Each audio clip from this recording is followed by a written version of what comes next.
desejo do meu coração é que a paz do Senhor Jesus esteja inundando a tua vida e a tua casa. É o devocional diário de jovens e adultos da Escola Bíblica Dominical, da edição especial da CPAD, que chega com uma palavra direta de Deus para o teu coração. O nosso tema é a grandeza da obra de Deus. Atos 5, versículo 34 ao 42, que nos diz assim: Então certo fariseu chamado Gamaliel, doutor da lei, respeitado por todas as pessoas, levantou-se no sinédrio e pediu que aqueles homens fossem retirados por um momento. E prosseguiu dizendo: Caros israelitas, considerai com toda cautela o que estáis para decidir fazer a estes homens. Porquanto, há algum tempo surgiu Teudas pregando ser alguém, e aproximadamente 400 homens se juntaram a ele. Todavia ele foi morto e todos os seus seguidores se dispersaram e acabaram em nada. Depois dele, na época do recenseamento, apareceu Judas o Galileu, que liderou um grupo revolucionário. Ele da mesma forma foi morto e todos os seus companheiros se espalharam. Contudo, neste caso vos advirto, afastai-vos destes homens e deixai-os seguir em paz, pois se a obra ou o propósito deles for de origem meramente humana, perecerá. Se todavia proceder de Deus, não conseguireis jamais impedi-los, pois vos achareis em guerra contra Deus. E as palavras de Gamaliel convenceram a eles. Então mandaram trazer os apóstolos e ordenaram que fossem açoitados. Depois exigiram-lhes que não mais falassem no nome de Jesus e os deixaram sair em liberdade. Os apóstolos se retiraram do sinédrio, contentes por haverem sido considerados dignos de serem humilhados por causa do nome de Jesus. E todos os dias no templo, bem como de casa em casa, não deixavam de pregar e ensinar que Jesus Cristo é o Messias. Estamos no capítulo 5 de Atos dos Apóstolos, onde inicia-se contando o fatídico episódio de Ananias e Safira. E com a morte deles caiu um grande temor em todos os que observavam os apóstolos. Dos versículos 12 ao 16, conta-nos que os apóstolos faziam muitos milagres, a maioria deles no alpendre de Salomão. E uma multidão de homens e mulheres de diferentes faixas etárias vinha trazendo seus doentes para serem curados e também para ouvir o ensino da palavra de Deus que era ministrada pelo pastor Pedro e seus obreiros. A partir do versículo 17, o caldo começa a engrossar para os cristãos. Veja que relato extraordinário a Bíblia nos traz. Então, o sumo sacerdote e todos os seus correligionários, membros do partido dos saduceus, foram tomados de grande inveja e, por isso, mandaram prender os apóstolos, jogando-os numa prisão pública.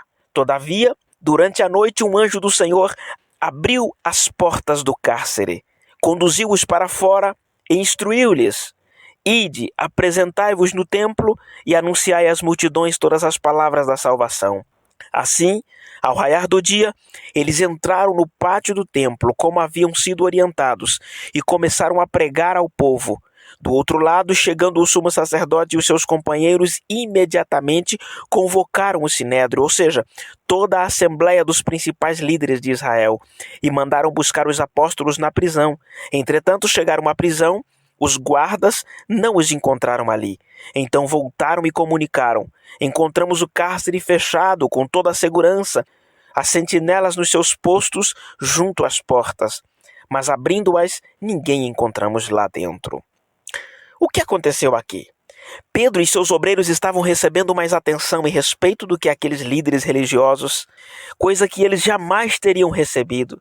E ainda por cima, milagres espantosos aconteciam todos os dias, algo que nem os saduceus nem o sumo sacerdote podia fazer. Vamos lembrar que não tinha muito tempo que haviam crucificado a Jesus Cristo. Portanto, o sumo sacerdote aqui se refere a Caifás, que sabia muito bem quem eram os apóstolos de Jesus.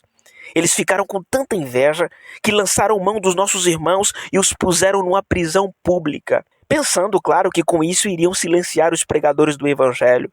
Milagrosamente, o texto nos diz que durante a noite um anjo do Senhor abriu as portas da prisão e tirou-os para fora e disse: Ide, apresentai-vos no templo e anunciai às multidões todas as palavras da salvação.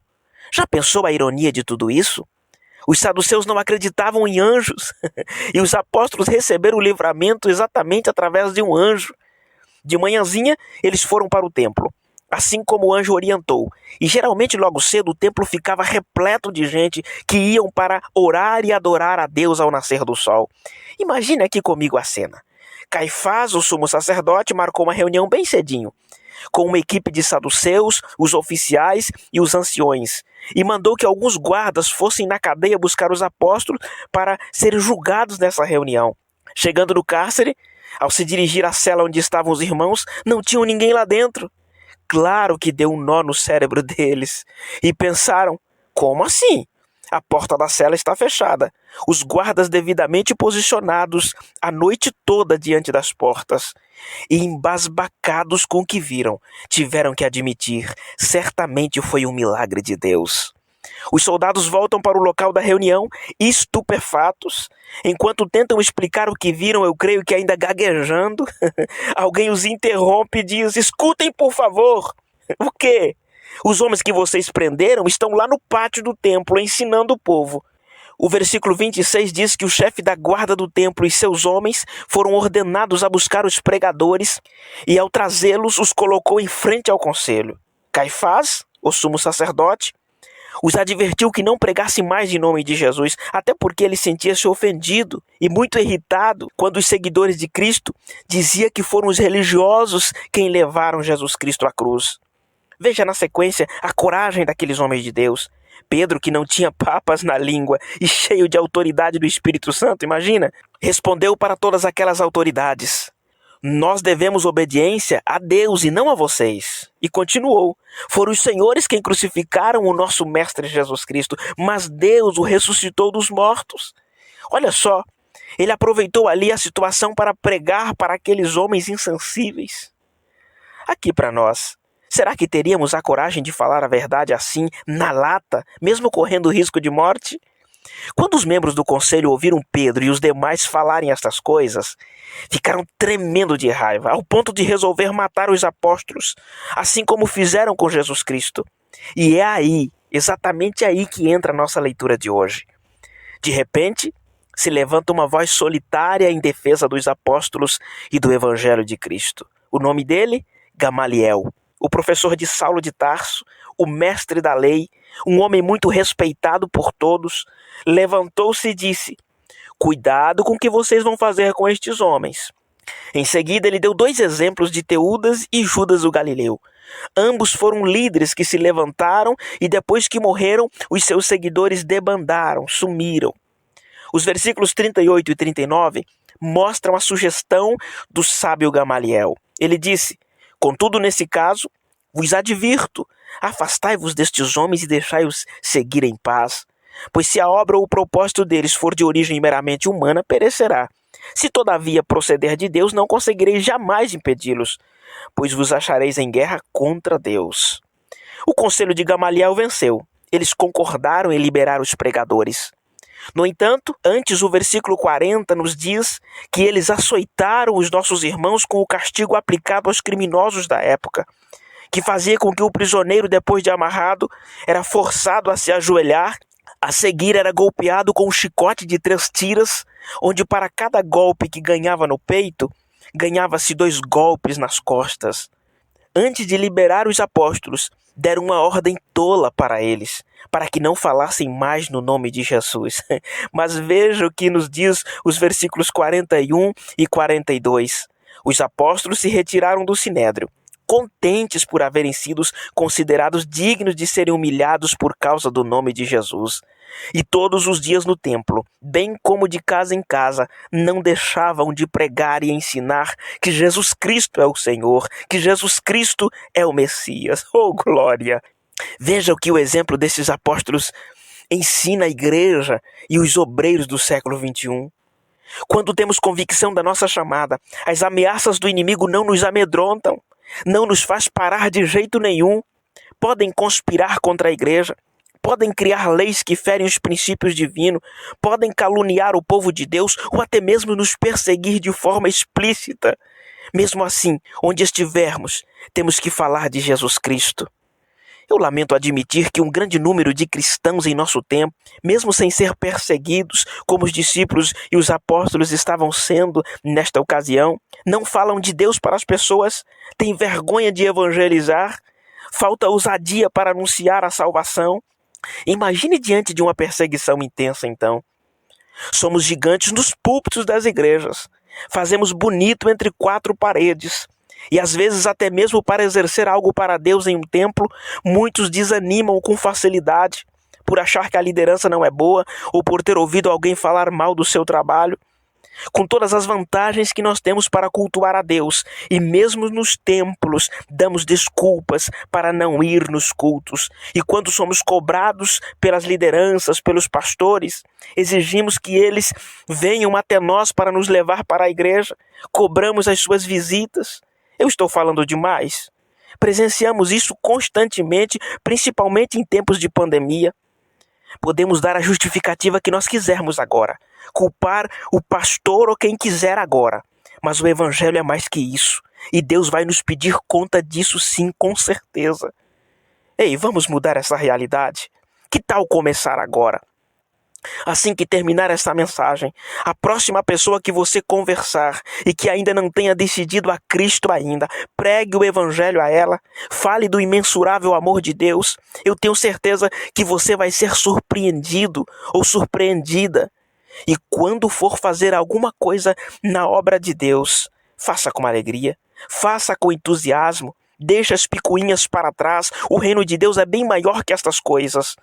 E o Senhor só confiará projetos grandes para pessoas que não agem feito crianças mimadas, mas que mesmo com as costas ardendo das chicotadas, continua. Mesmo com os ouvidos doendo dos diz que me disse, continua. Mesmo sendo incompreendido ou incompreendida, continua. A obra é do grande Deus e por isso ela é uma obra grande, que nós, pessoas imperfeitas, temos o privilégio de participar. Deus nos deu a honra de servi-lo. E um dos objetivos para mim e você como igreja, como noiva do Cordeiro, é pregar o evangelho da salvação. Reflita nisso durante este final de semana. Vamos orar? Eterno Deus, neste momento, Senhor, eu quero te agradecer por o Senhor ter falado ao nosso coração. Obrigado por esta palavra, Senhor. Quero orar juntamente com esta pessoa que está orando agora comigo. Dê graça, dê sabedoria, dê coragem, aquela fé dos primeiros discípulos, aquela coragem, aquela ousadia. Dá-nos também, Senhor. Enche-nos do Teu Espírito Santo ao ponto de nós falarmos do Teu amor, de nós vivermos o Evangelho na sua essência, de quando vir algo, ou palavras, ou setas, ou calúnias diante de nós para nos atacar, que nós possamos ter forças, ter maturidade para compreender que nada disso vai nos abalar, que nada disso vai impedir a nossa chamada, que nada disso vai fazer com que nós paramos de fazer a Tua obra ou pregar o Teu Evangelho. Pai, em nome de Jesus, eu quero pedir forças para o Teu filho, para a Tua filha, continuar fazendo com perfeição aquilo que está fazendo na Tua obra. Em nome de Jesus eu peço e te agradeço. Amém. Segunda-feira nós voltaremos com a leitura diária, se Deus nos permitir. Fique com Deus e um grande abraço. Não temerei, se for jogado a fornalha, não queimarei, se for grande a muralha, destruirei, se é grande o gigante, derrubarei, pois Deus será por mim, não perderei todas as tentações, me livrarei todas as tribulações, eu passarei, se for pra ir à batalha,